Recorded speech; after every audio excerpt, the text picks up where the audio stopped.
Сега да знаем кой е рода, кои са децата и какво се случва. Питайте католическата църква, която е един от най-големите лъжци и фалшификатори. Католическата църква. Да се знае наследник на Христос, нали трябва да се види предателската и безчовечна политика на католиците? Католиците, моля ви се, напомням ви, католическата църква през средните векове изби над 100 милиона души. Това знаете ли го? Айде още един удар да нанеса на слушателите нещастните. Нали говорим, че княз Борис I християнизира българите, така ли беше? Да. Но това е 865-та. А забравяте ли, че той покръстил българите, като избил целия боюлски и жречески елит на българите, които са пазали културата ни от 1000 години назад? Разбирате ли? Избити.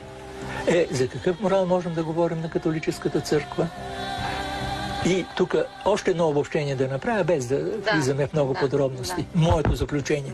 Църквата, като човешка организация, е слуга на злото. Много тежки думи. Много тежки и много верни.